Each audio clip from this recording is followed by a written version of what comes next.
கர்த்தருடைய நாமம் மகிமைப்படுவதாக. உங்கள் யாவருக்கும் ஆண்டவராகிய இயேசு கிறிஸ்துவின் நாமத்தினாலே என் அன்பின் வாழ்த்துக்களை சொல்லிக்கொள்ள ஆசைப்படுகிறேன். எனக்கு அருமையானவர்களே, இந்த நாளில் கூட விசேஷமாக நல்லது ஒரு பாடத்தை கற்றுக்கொள்ள பிதாவாகி தேவன் நமக்கு உதவி செய்வாராக.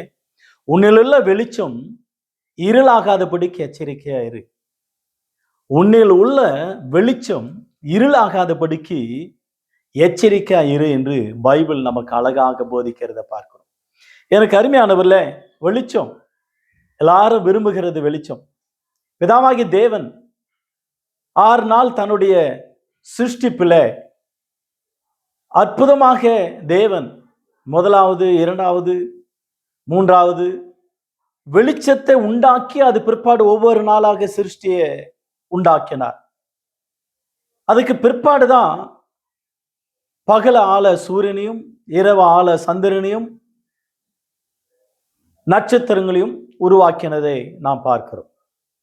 வெளிச்சம் மிக முக்கியமானது. மத்திய எழுதின சுவிசேஷம் 6ஆம் அதிகாரம் 22, 23 ஆகிய வசனங்களை வாசிக்கிறேன். கண்ணானது சரீரத்தின் விளக்கா இருக்கிறது. உன் கண் தெளிவா இருந்தால் உன் சரீரம் முழுவதும் வெளிச்சமா இருக்கும். உன் கண் கெட்டதா இருந்தால் உன் சரீரம் முழுவதும் இருளா இருக்கும். இப்படி உன்னிலுள்ள வெளிச்சம் இருளா இருந்தால் இருள் எவ்வளவு அதிகமா இருக்கும். அற்புதமாக கண்ணானது சரீரத்தின் விளக்கா இருக்கிறது. வீட்டுக்கு குத்து விளக்கு ஒரு பெண்மணி. பெண்ணானவள் வீட்டின் குத்து விளக்குன்னு சொல்லுவாங்க. எங்க வீட்டு விளக்க ஏற்ற வந்த மருமகள் அப்படின்னு சொல்லுவாங்க இல்லையா? சரீரத்தின் விளக்கு கண்ணா இருக்கிறது. சரீரத்தின் விளக்கு கண்ணா இருக்கிறது. இந்த கண் இருள் அடைந்தால் சரீரம் முழுவதும் இருள் அடைந்து விடும் என்று வேதம் சொல்லுகிறத நான் பார்க்கிறோம். எனக்கு அருமையானவர்களே, இந்த நாளில் கூட சேஷுவதமாக அற்புதமான ஒரு வார்த்தை, உன்னில் உள்ள வெளிச்சம் இருளாகாதபடிக்கு எச்சரிக்கை இரு என்று வேதம் எச்சரிக்கிறத நான் பார்க்கிறோம். லூக்கா எழுதின சுவிசேஷம் 11ஆம் அதிகாரம், என்னோடு கூட பைபிளை தயவுசெய்து திருப்பிக் கொள்ளுங்கள். லூக்கா 11ஆம் அதிகாரம் 34 முதல் 36 வசனங்களை கவனித்து பாருங்களேன். கண்ணானது சரீரத்தின் விளக்கா இருக்கிறது. உன் கண் தெளிவா இருந்தால் உன் சரீரம் முழுவதும் வெளிச்சமா இருக்கும். உன் கண் கெட்டதா இருந்தால் உன் சரீரம் முழுவதும் இருளா இருக்கும். இருள் ஆகியால் உன்னிலுள்ள வெளிச்சம் இருளாகாதபடிக்கு எச்சரிக்கை இரு. 36 வசனம் கூட பார்க்கிறோம்.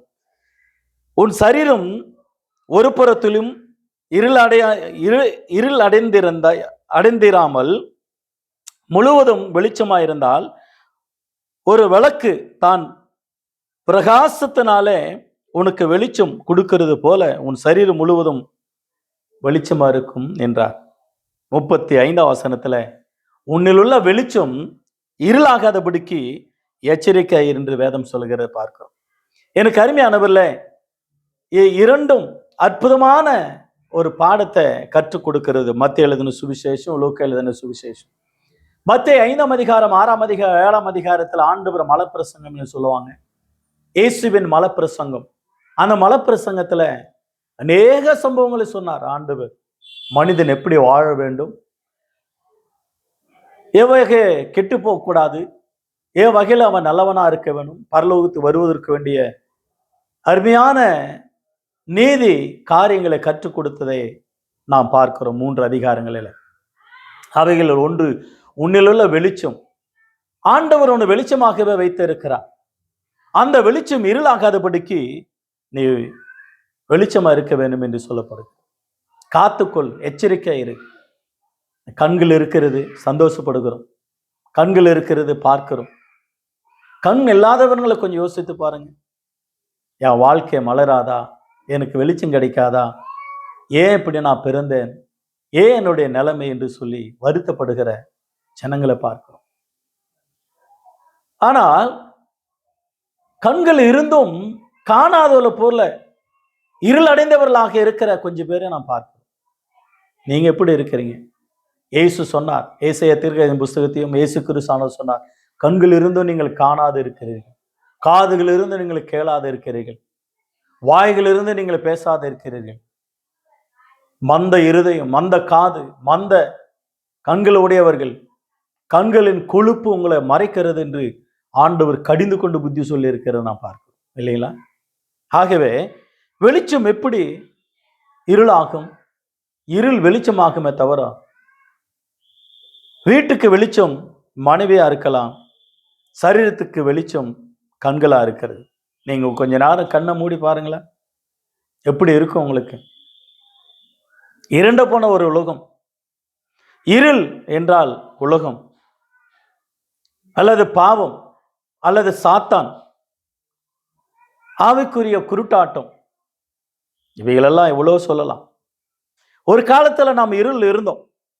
அதான் வேதம் சொல்லுகிறத பார்க்கிறோம். 1 பேதுரு புஸ்தகம் 2ஆம் அதிகாரம் 9ஆம் வசனத்துல, நீங்களோ உங்களை அந்தகாரத்தை நின்று ஆச்சரியமான ஒளிநடத்திற்கு உங்களை வர வைத்தவருடைய புண்ணியங்களை நீங்கள் அறிவிக்கத்தக்கதாக பரிசுத்த ஜனமாயும் பரிசுத்த கூட்டமாயும் ஆசாரிய கூட்டமாயும் அருமையாக ராஜாக்களையும் லேவரியார்களையும் ராஜாக்களாக ஆசாரியர்களாக பரிசுத்த கூட்டமாக அந்தகார இருள் இருந்து ஆச்சரியமான ஒளி நடத்திற்கு ஆண்டவர் நம்ம வர வைத்தார். பிரகாசிக்கப்பட்டோம். நம்ம அந்த அளவுல ஆண்டவர் நம்ம வெளிச்சத்தை கொடுத்தார். எபேசியர் புஸ்தகம் 5ஆம் அதிகாரம், எபேசியர் புஸ்தகம், என்னோடு கூட தயவு செய்து பைபிளை திருப்பிக் கொள்ளுங்க. 5ஆம் அதிகாரம் 14 வாசிக்கிறோம். அதனால் தூங்குகிற நீ விழித்து மரித்தோரை விட்டு எழுந்திரு, அப்பொழுது கிறிஸ்து உன்னை பிரகாசிப்பார் என்று சொல்லி இருக்கிறாரே என்று வார்த்தையை நாம் வாசிக்கிறோம். பிரகாசிப்பார். இருளிலிருந்து நீ எழுந்திரு. ஒரு காலத்தில் நம்ம இருள் இருந்தோம். ஆகியனாலதான் கொலோசியர் புஸ்தகம் 1ஆம் அதிகாரம் 13-14 பாருங்களேன். கொலோசியர் 1ஆம் அதிகாரம் 13-14, இருளின் அதிகாரத்தை நின்று நம்மை விடுதலாக்கி தமது அன்பின் குமாரனுடைய ராஜ்யத்திற்கு உட்படுத்தினவருமாயிருக்கிற பிதாவை ஸ்தோத்திரிக்கிறேன். குமாரனாகிய அவருக்குள் அவருடைய ரத்தத்தினால பாவ மன்னிப்பாகிய மீட்பு நமக்கு உண்டாயிருக்கிறது. 13ஆம் வசனத்துல, இருளின் அதிகாரத்தை நின்று கிறிஸ்துவின் சபையாகிய கிறிஸ்துவின் ராஜ்யமாகிய கிறிஸ்துக்குள்ள நம்மளை கொண்டாந்து வைத்தார். பிசாசனுடைய ராஜ்யம், இருள், உலகம், பாவம், அதில் இருந்து நம்ம விடுதலாக்கி கிறிஸ்துவின் சபையிலும் கிறிஸ்துவின் ராஜ்யத்திலே நம்ம வைத்தார் என்று வேதம் நமக்கு அழகாக எடுத்து வைக்கிறத பார்க்கிறோம். சங்கீதங்கள் புஸ்தகம் 119ஆம் சங்கீதம் 105ஆம் வசனத்துல, உம்முடைய வசனம் என் கால்களுக்கு தீபமும் என் பாதைக்கு வெளிச்சமா இருக்கிறதுன்னு சொன்னார். அதே 119ஆம் சங்கீதம் 130ஆம் வசனத்துல வாசிக்கிறோம். 130ஆம் வசனத்துல, ஆண்டவருடைய வேதம் நமக்கு வெளிச்சமா இருக்கிறது. அவருடைய வேதம் நமக்கு வெளிச்சமா இருக்கிறது. ஆகையினாலதான் நீதிமொழிகள் புஸ்தகம் 6ஆம் அதிகாரம் 23ஆம் வசனத்துல, உம்முடைய வேதத்தை கொண்டு சிட்சிக்கிற மனுஷன் பாக்கியவான், உமது வேதமே வெளிச்சம். ஆண்டவருடைய வேதம், இட் இஸ் வண்டர்ஃபுல். இந்த பைபிளை யாரெல்லாம் படிக்கிறாங்களோ அவங்க வாழ்க்கையில இருள் விலகி வெளிச்சம் உண்டாகும். அவங்க வாழ்க்கையில ஒரு பெரிய பிரகாசம், அவங்க வாழ்க்கையே பிரகாசிக்கும். இருளான வாழ்க்கையை மாறி. ஆகையினாலதான் மத்திய எழுதின சுவிசேஷத்தில் ஆண்டவராக இயேசு கிறிஸ்து ஆண்டவர் மலை பிரசங்கத்துல அருமையான ஒரு வார்த்தை சொன்னார். மத்திய 5ஆம் அதிகாரத்துல, மத்திய 5ஆம் அதிகாரம் 14ஆம் வசனத்துல, நீங்கள் உலகத்துக்கு வெளிச்சமா இருக்கிறீர்கள். அற்புதமான ஒரு வார்த்தை. நீங்கள் உலகத்துக்கு வெளிச்சமா இருக்கிறீர்கள். மலை மேல இருக்கிற பட்டணம் மறைந்திருக்க மாட்டாது. விளக்க கொளுத்தி மரக்காலால் மூடி வைக்காமல் விளக்கு தண்டின் மேல வைப்பார்கள், அப்பொழுது அது வீட்டிலுள்ள யாவருக்கும் வெளிச்சம் கொடுக்கும். இவ்விதமாய் மனுஷர் உங்கள் நற்கிரிகளை கண்டு பரலோகத்தில் இருக்கிற உங்கள் பிதாவை மகிமைப்படுத்தும்படி உங்கள் வெளிச்சம் அவர்களுக்கு முன்னதாக பிரகாசிக்க கடவுது. நீங்கள் மலை மேல இருக்கிற ஒரு பட்டணமா இருக்கிறீங்க. மலை மேல இருக்கிற பட்டணங்களை பாருங்க. சில தேவாலயங்கள், சில கோயில்கள், சில பட்டணங்கள் வெளிச்சம் தரும், மறைந்திருக்க முடியாது. ஆனா கீழே சொல்றாரு வார்த்தை அற்புதமாக, விளக்க கொளுத்தி கட்டில கீழே வைக்க மாட்டாங்க, மரக்காலையில வைக்க மாட்டாங்க, விளக்கு தண்டின் மேல வைப்பார்களா. பழைய காலத்துல எல்லாம் நாங்கெல்லாம் சிறுவனா இருக்கும் பொழுது அந்த சீமான விளக்கு தான் எல்லாருக்கும் வெளிச்சம் வரும்படியா அதை விளக்கு தண்டின் மேல வைப்பாங்க. ஒரு ஸ்டாண்டு மாரி செஞ்சு அந்த ஸ்டாண்டு மேல வைப்பாங்க. அது மேல வச்சா எல்லா வீட்டில் இருக்கிறவங்களுக்கெல்லாம் வெளிச்சம் வரும். ரொம்ப காலமா நான் 95 வரையும் கூட அந்த விளக்குல இருந்தேன் பாருங்க. சில நேரங்கள் கரண்ட் இருக்காது, அந்த விளக்கு தான். இப்பொழுது அது மாடலா இருக்கு அநேக மால்களில். எனவே விளக்குத்தண்டின் மேல் வைப்பார்கள். தேவன் நம்ம அப்படியாகவே ஆவிக்குரிய வாழ்க்கையில நம்ம மாற்றி இருளிலிருந்து வெளிச்சத்துக்கு கொண்டாந்து, பாவத்திலிருந்து பரிசுத்தத்துக்கு கொண்டாந்து, சாத்தானுடைய பிடியிலிருந்து தேவனுடைய பிடிக்கு, தேவனுடைய ராஜ்யத்துக்கு கொண்டு வந்து, இருளிலிருந்து கிறிஸ்துவின் சபைக்குள்ள கொண்டாந்து வைத்து இருக்கிறார். ஆண்டவர் நம்ம பிரகாசிக்கிறவர்களாக, உங்கள் வெளிச்சம், உங்கள் நற்கிரிகள், உங்களுடைய வாழ்க்கை பிரகாசிக்க கடவது என்று வேதம் நம்மை பார்த்து அழகாக எடுத்து வருகிறது பார்க்கிறோம். எனவே மத்தேயு 5ஆம் அதிகாரம் 14ஆம் வசனத்துல வெளிச்சம், நீங்கள் உலகத்துக்கு வெளிச்சமா இருக்கிறீர்கள், நீங்க வெளிச்சமா இருக்கணும். விளக்கு தண்டின் மேல வைப்பார்கள். விளக்க மலை மேல இருக்கிற ஒரு பட்டணம் மறைந்து இருக்காது. சூரியன் பாருங்க, வெளிச்சம் கொடுத்துனே இருக்கிறது. 24 hours.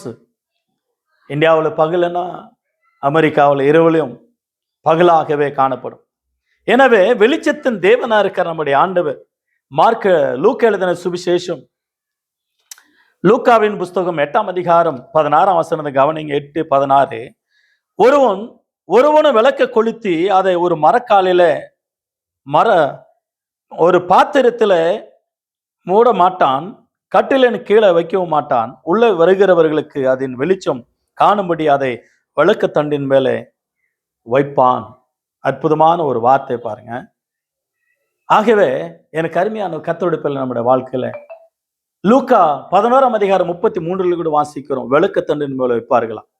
விசுவாசிகளாகிய நாம் மலை மேல இருக்கிற ஒரு பட்டணம். அதனால்தான் நீங்கள் உலகத்துக்கு வெளிச்சமா இருக்கிறீர்கள். மலை மேல இருக்கிற பட்டணம் மறைந்து இருக்க மாட்டாது. மீகாவின் புஸ்தகம் அற்புதமான ஒரு வார்த்தை பாருங்க. மீகா புஸ்தகம், மீகா 7ஆம் அதிகாரம் வசனம் 8ஆம் வசனம் பாருங்களா. 7:8. என் சத்துருவை எனக்கு விரோதமாக சந்தோஷப்படாதே, நான் விழுந்தாலும் எழுந்திருப்பேன், நான் இருளில் உட்கார்ந்தால் கர்த்தர் எனக்கு வெளிச்சமா இருக்கிறார். ஒரு தேவ பிள்ளை ஆண்டவருடைய சமூகத்தில் இருக்கும் பொழுது வெளிச்சமா இருக்கும். மறுபடியும் போய் இருளில் என்ன செய்யக்கூடாது? விழக்கூடாது. சத்துருக்கள் கேலி பண்ற அளவுல நம்முடைய வெளிச்சம் இருளாக கூடாது. தேவன் நம்மை கிறிஸ்துவ சபையில் வெளிச்சத்தில் கொண்டு வந்து இருக்கிறார். நீங்கள் மலை மேல இருக்கிற பட்டணம் என்று சொல்லி இருக்கிறார். ஒரு முறை பிரகாசிக்கப்பட்டு இருக்கிறோம். மறுபடியும் இருள் அடையக்கூடாது, மங்கி போகக்கூடாது. மங்கி போகிற திரியை அவர் மெருகேத்துகிறவரா இருக்கிறார், சுத்தம் செய்கிறவரா இருக்கிறார். ஆகையினால நம்ம மீண்டும் பாவ இருள் போய் விழக்கூடாது. ஆகையினாலதான் பைபிள் சொல்ல இருக்கிறது, உன்னிலுள்ள வெளிச்சம் இருளாகாதபடிக்கு எச்சரிக்கை. லூக்கா 11ஆம் அதிகாரம் 35ஆம் வசனத்துல வாசிக்கும். வெளிச்சம் எச்சரிக்கையா இருக்க வேண்டும். தெலுங்குல ஒரு பாட்டு உண்டு. ఆరిపోయేనా నా వెలుగు దీపము, ఆరిపోయేనా నా వెలుగు దీపము, వెలిగించుము నీ ప్రేమతో ప్రభువా, వెలిగించుము నీ ప్రేమతో. நல்ல ஃபேமஸ். தமிழ் ஆட்களும் நிறைய பாடுவாங்க அந்த பாட்டை. ஏன்னு சொன்னா, ஆறி போயினா நான் இன்டி தீபம். ஒவ்வொரு வாரமும் பாடுற ஆட்களை பார்க்கிறோம். போறது வெளிச்சம், ஆண்டவர் அந்த வெளிச்சம் வாங்குறது, போறது உலகத்துல போய் அப்படியே இருள் ஆயிட்டு வந்துடுறது. சந்திரன் கூட பாருங்க, சூரியன் இந்த வெளிச்சத்தை வாங்கி கொண்டு அந்த வெளிச்சத்தினால பிரகாசிக்கும். அவன் நம்ம ஒவ்வொரு நாளும் ஆண்டவரான வாங்கி கொண்டு பிரகாசமா இருக்கவன தவிர இழந்து போக கூடாது. எபிரேயர் புஸ்தகம் 6ஆம் அதிகாரம், எபிரேயர் 6ஆம் அதிகாரம் 4 முதல் 8 வசனங்களை வாசிக்கிறோம். ஏனெனில் ஒரு தர பிரகாசிக்கப்பட்டு பரமைவை ருசி பார்த்து பரிசுத்தாவை பெற்றும் மறுதலித்து போனவர்களை தேவனுடைய குமாரனை தாங்களே மறுபடியும் சிலுவிலை அறைந்து அவமானப்படுத்துகிறபடினால் மனம் திரும்புவதற்கு ஏதுவான அவர்களை மறுபடியும் புதுப்பிக்கிறது கூடாத காரியம். கீழே வாசிக்கிறோம். அவர்கள் முட்செடிகளையும் முட்புண்டுகளையும் முளைப்பிக்கிறார்கள், அது சுட்டரிக்கிறதுக்கு பட வேறொன்றும் இல்லை. ஒரு தரம் பிரகாசித்தோம், வெளிச்சத்துக்குள்ள வந்துட்டோம், மறுபடியும் இருளாக கூடாது என்று சொல்லி பைபிள் நம்ம எச்சரிக்கிறத பார்க்கிறோம். 2 பேதுரு புஸ்தகம் 2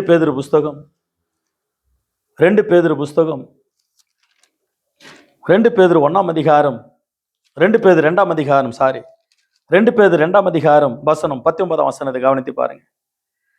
தாங்களே கேட்டுக்கு அடிமைகளா இருந்தும் அவர்களுக்கு சுயாதீனத்தை வாக்குத்தத்தமா பண்ணினார்கள். எதனால் ஒருவன் ஜெயிக்கப்பட்டானோ அதற்கு அவன் அடிமைப்பட்டு இருக்கிறானே. கர்த்தரும் இரட்சகருமா இருக்கிற இயேசு கிறிஸ்து அறிகிற அறிவினால உலகத்தின் அசுத்தங்களுக்கு தப்பினவர்கள் மறுபடியும் அவைகளில் சிக்கிக்கொண்டு ஜெயிக்கப்பட்டால் அவர்களுடைய பின்னிலைமை முன்னிலைமையிலும் கேடுள்ளதா இருக்கும். அவர்கள் நீதியின் மார்க்கத்தை அறிந்த பின்பு தங்களுக்கு ஒப்பிக்கப்பட்ட பரிசுத்த கற்பனை விட்டு விலகிறது பார்க்கலும் அதை அறியாது இருந்தார்களானால் அவர்களுக்கு நலமாயிருக்கும் சொல்லிட்டு சொல்றாரு, நாய் தான் கக்கினதை தின்னவும் கழுவப்பட்ட பன்றி சேற்றில புரளவும் திரும்பினது என்று சொல்லப்பட்ட மெய்யான பழமொழியின்படியே அவர்களுக்கு சம்பவித்தது. பழமொழி அல்ல, புதுமொழி கூட. இன்னைக்கு புது விசுவாசிங்க ருசி பார்க்கறாங்க, ஆண்டவரை பரமையை ருசி பார்க்கறாங்க, வெளிச்சம் பிரகாசிக்கிறாங்க, ஜெயிக்கப்படுறாங்க, வெளிச்சமா இருக்கிறாங்க. மறுபடியும் பன்றிய போல நாயை போல மறுபடியும் இருளான வாழ்க்கை. பழைய குருடைய கதுவை திரடி என்ற பழமொழி பிரகாரமாக மீண்டும் பாவத்துல, அக்கிரமத்துல, அநியாயத்துல, பிசாசனுடைய பிடியில, பிசாசனுடைய அடிமைத்தனத்துல இருளான வாழ்க்கை, மங்கி போன வாழ்க்கை பிரகாசிக்கப்பட்டு மீண்டும் இருளடைந்த ஒரு வாழ்க்கை. நீதிமொழிகள் புஸ்தகம் 11ஆம் அதிகாரம், நீதிமொழிகள் 11ஆம் அதிகாரம் 35 வசனத்தை பாரு. 11:22 சாரி, நீதிமொழிகள் 11ஆம் அதிகாரம் 22ஆம் வசனத்தை கவனித்து பாருங்க. 22ஆம் வசனம், மதிக்கேடா நடக்கிற அழகுள்ள ஸ்திரீ பன்றியின் மூக்குள்ள பொன்மூக்குத்திக்கு சமம். நாய் தான் கக்கினதை தின்னும். பன்றி கழுவப்பட்டாலும் அதனுடைய புத்தி சேற்றில் புரளும். அநேக விசுவாசிங்க பாருங்க, நல்லா ஞாயிற்றுக்கிழமை வெள்ளையா இருப்பான், அதுக்கு அடுத்தது மற்ற நாளெல்லாம் தண்ணி அடிச்சு மோர்ல விழுந்து கிடப்பான், ரோட்ல விழுந்து கிடப்பான். தன்னுடைய பாவ பழக்க வழக்கங்கள் மாறாத சில விசுவாசிகள் எதுக்கு ஜெயிக்கப்பட்டாங்களோ மறுபடியும் அதில் அகப்பட்டு, ஒரு பீடி தானே, ஒரு சிகரெட் தானே, ஞாயிற்றுக்கிழமை ஒரு நாள் தானே நம்ம குடிக்கிறோம், மீண்டும் பாவ பழக்க வழக்கங்களை ஈடுபடக்கூடாது என்று வேதம் நமக்கு எச்சரிக்கிற பார்க்கிறோம். நீதிமொழிகள் 26ஆம் அதிகாரம் 11ஆம் வசனம் பாருங்க. நீதிமொழிகள் 26ஆம் அதிகாரம் 11ஆம் வசனம், 26:11, 26:11 வசனம், நாயானது தான் கக்கினதை தின்னும்படி திரும்புவது போல மூடனும் தான் மூடத்தனத்துக்கு திரும்புகிறான். அநேக ரட்சிக்கப்பட்டு மனம் திரும்பி பாருங்க, அது பிற்பாடு அவங்க மீண்டும் அதே பாவ பழக்க வழக்கங்களை கடந்து போகிறத நாம் பார்க்கிறோம். அப்போஸ்தலன் பவுலானவர் ஆண்டவர் சந்திக்கும் பொழுது அற்புதமாக சாட்சி சொன்னார் இல்லையா? இந்த அப்போஸ்தலர் 9ஆம் அதிகாரத்தில் அப்போஸ்தலன் பவுலானவரை இயேசு கிறிஸ்தானவர் சந்திக்கிறார். சபையை துன்பப்படுத்தும்படியாக கடிதங்கள் எழுதி கொண்டு அநேக சபைகளை துன்பப்படுத்தும்படியாக போகும்பொழுது தமஸ்கு வழியில ஒரு பெரிய வெளிச்சம் அவரை சுற்றி பிரகாசித்தது, ஒரு பெரிய ஒளி. அந்த ஒளியை கண்ட மாத்திரத்தில் அவர் கண்கள் இருந்து வெளிச்சம் போயிற்று. குருட்டுத்தனமாக பார்வையில்லாதவராக தவிக்கிறார். அப்பொழுது இயேசு அவரோடு கூட பேசுகிற பார்க்க, அனனியா வந்த பிற்பாடு, ஜெபம் பண்ண பிற்பாடு 3 நாள் பிற்பாடு அவருக்கு பார்வை வருகிறது. மீண்டும் இயேசுவுக்கு பிரகாசிக்கிறார். ஆகையினாலதான் எபேசியருக்கு சொல்லும் போது சொல்றார் ஒரு வார்த்தை, நான் உங்களுக்கு தேவனுடைய மகத்துவங்களை அறியத்தக்கதாக பிரகாசமான மனக்கண்களை திறக்கும்படியாக நான் ஜெபிக்கிறேன் உங்களுக்காக சொன்னார். பிரகாசமான மனக்கண்கள், தேவனுடைய மகிமை பார்க்க, தேவனுடைய வல்லமை பார்க்க, தேவனுடைய வேதத்தை வாசிக்க, தியானிக்க, உணர. மீண்டுமாக அப்போஸ்தலர் 26ஆம் அதிகாரத்துல 18-19 சொல்றாரு ஒரு வார்த்தை. மீண்டும் அவர் கண்ட தரிசனத்தை சொல்றாரு. சொல்லிட்டு பிற்பாடு அவர் நோக்கம் என்ன, ஆண்டவர் அவர் எதற்காக தெரிந்து கொண்டார் என்று பாருங்களேன். அப்போஸ்தலர் 26ஆம் அதிகாரம் 18-19, அவர்கள் என்னை பற்றும் விசுவாசத்தினால பாவ மன்னிப்பையும் பரிசுத்தமாக்கப்பட்டவர்களுக்குரிய சுதந்திரத்தையும் பெற்றுக்கொள்ளும்படியாக அவர்கள் இருளை விட்டு ஒளிநடத்திற்கும் சாத்தானுடைய அதிகாரத்தை விட்டு தேவனிடத்திற்கு திரும்பும்படியாக நீ அவர்களுக்கு கண்களை திறக்கும் பொருட்டு இப்பொழுது உன்னை அவர்களிடத்தில் அனுப்புகிறேன் என்றார். ஆகையால் அகிரியப்பா ராஜாவே, நான் அந்த பரம தரிசனத்துக்கு கீழ்ப்படியாதவனா இருக்கவில்லை. ஏனென்றால் இருளின் அதிகாரத்தை நின்று கிறிஸ்துவின் ஒளி நடத்திருக்கு, சாத்தானுடைய அதிகாரத்தில் இந்த தேவனுடைய ராஜ்யத்திற்கு வரும்படியாக அவர்கள் கண்களை திறக்கும்படியாக என் கண்களை திறந்தார் என்று அப்போஸ்தலன் பவுல் ஆண்டவர் சாட்சி கூறுகிறத நான் பார்க்கிறோம். எனக்கு அருமையானவர்ல, அன்றைக்கு வெளிச்சம் ஆசரிப்பு கூடாரத்தில் வெளிச்சம் 24 மணி நேரம் விளக்கு எரிந்து கொண்டே இருக்க வேண்டும். லேவியராகமம் புஸ்தகம் 24ஆம் அதிகாரம் 1 முதல் 4 வசனங்களில் ஆசரிப்பு கூடாரம். லேவியராகமம் 24ஆம் அதிகாரம் 1 முதல் 4 வசனங்கள்.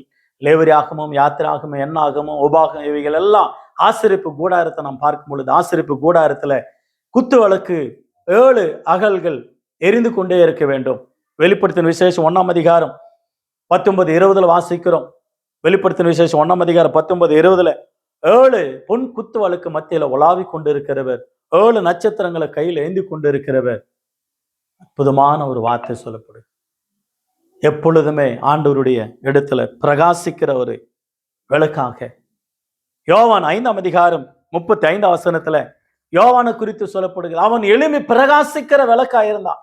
அவன் வெளிச்சத்துல நீங்கள் களி கூர்ந்தீர்கள். சில நாட்களாக வெளிச்சம் ஆண்டவருக்காக அவர் பிரகாசித்தார். மத்தேயு 25ஆம் அதிகாரம் 1 முதல் 13 வசனங்களில் 10 கன்னிகை குறித்து நாம் வாசிக்கிறோம். 5 பேர் புத்தி உள்ளவர்கள், 5 பேர் புத்தி இல்லாதவர்கள். அவர்கள் எல்லாரிடத்துல தீவெட்டிகள் இருந்தது, எண்ணெய் இருந்தது. ஆனா 5 பேர் புத்தி உள்ளவர்கள், 5 பேர் புத்தி இல்லாதவர்கள். மணவாளன் வருவதற்கு தாமதமான உடனே இவர்கள் எண்ணெய் தீந்து போயிற்று, தீவெட்டிகளும் அமிழ்ந்து போனது. அவர்கள் பிரகாசிக்கிற கன்னிகளாக 5 பேர் இருந்தார்கள். ஆண்டவர் வரும் பொழுது எடுத்துக்கொள்ளப்பட்டார்கள். நீங்கள் பிரகாசிக்கப்பட்டு மீண்டும் உங்களுடைய பரிசுத்த ஆவியை நீங்க இழந்து, பரிசுத்தத்தை இழந்து, ஆண்டவருடைய பிரசன்னத்தை இழந்து, ஆண்டவருடைய வார்த்தை இழந்து மீண்டும் பாவத்துக்குள் அகப்பட்டால் முன்னிலைமையிலும் பின்னலைமை கேடுள்ளதா இருக்கும் என்று சொல்லி வேதம் சொல்லுகிறத நான் பார்க்கிறோம்.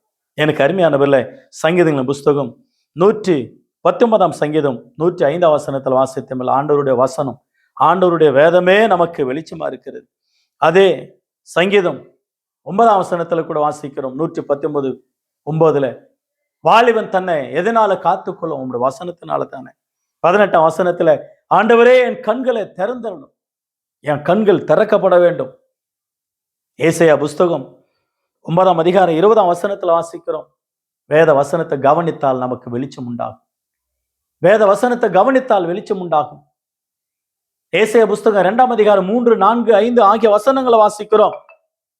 அற்புதமாக கடைசி நாட்கள்ல திரளான ஜனங்கள் ஓடி வருவார்கள் மலைக்கு. ஆண்டவருடைய வேத வசனம் புறப்பட்டோர் வாருங்கள், யாக்கோபின் வழியில நடப்போம், தேவன் வெளிச்சத்தை போதிப்பார் என்று சொல்லி சொல்லுவார்களாம். 2 பேதுரு புஸ்தகம் 1ஆம் அதிகாரம் 19-20 பார்க்கிறோம். வசனத்தை நீங்கள் சற்று கவனித்தால், கூர்ந்து பார்த்தால், கை கொண்டால் வெளிச்சம் பிரகாசிக்கும். உங்கள் இருதயங்களில் அந்த வெளிச்சம் பிரகாசிக்கும். எனவே இயேசு கிறிஸ்துவானவர் சொன்னார், நானே வழியும் சத்தியம் ஜீவனமா இருக்கிறேன். அதோடு கூட இன்னொரு வார்த்தை சொன்னார். யோவான் 8ஆம் அதிகாரத்துல 12ஆம் வசனத்துல 11-12 நான் உலகத்துக்கு வெளிச்சமா இருக்கிறேன், என்னை பின்பற்றுகிறவன் இருள் இல்லாமல் வெளிச்சத்தை அடைவான். யோவான் 1ஆம் அதிகாரத்துல ஆதியில வார்த்தை இருந்த, அந்த வார்த்தை தேவனிடத்துல இருந்த, அந்த வார்த்தை தேவனா இருந்தது, அந்த வார்த்தை தேவனா இருந்தால் அந்த வார்த்தையானது நமக்குள்ள பிரகாசித்து நம்மை பிரகாசித்து செய்தது. அந்த வெளிச்சத்துல அந்த வார்த்தை விளக்கா இருந்தது. ஆகவே ஆண்டவருடைய வசனம், ஆண்டவருடைய வார்த்தை நம்ம இல்லத்திலையும் உள்ளத்திலையும் வெளிச்சத்தை கொடுக்கிறதா இருக்கிறது. எனக்கு அருமையான கர்த்தருடைய பிள்ளை, நம்முடைய வாழ்க்கையில தேவனுடைய வார்த்தை நம்ம இருதயத்தில் வெளிச்சம், அவருடைய பிரசன்னம் நம்முடைய இருதயத்தில் வெளிச்சம். ஆகவே உன்னிலுள்ள வெளிச்சம் இருளாகாதபடிக்கு நீங்கள் எச்சரிக்கை இருங்கள் வேதம் சொல்லுகிறது. ஆகவே கர்த்தர் தாம் அந்த வசனங்கள் ஆசீர்வதிப்பாராக. God bless you.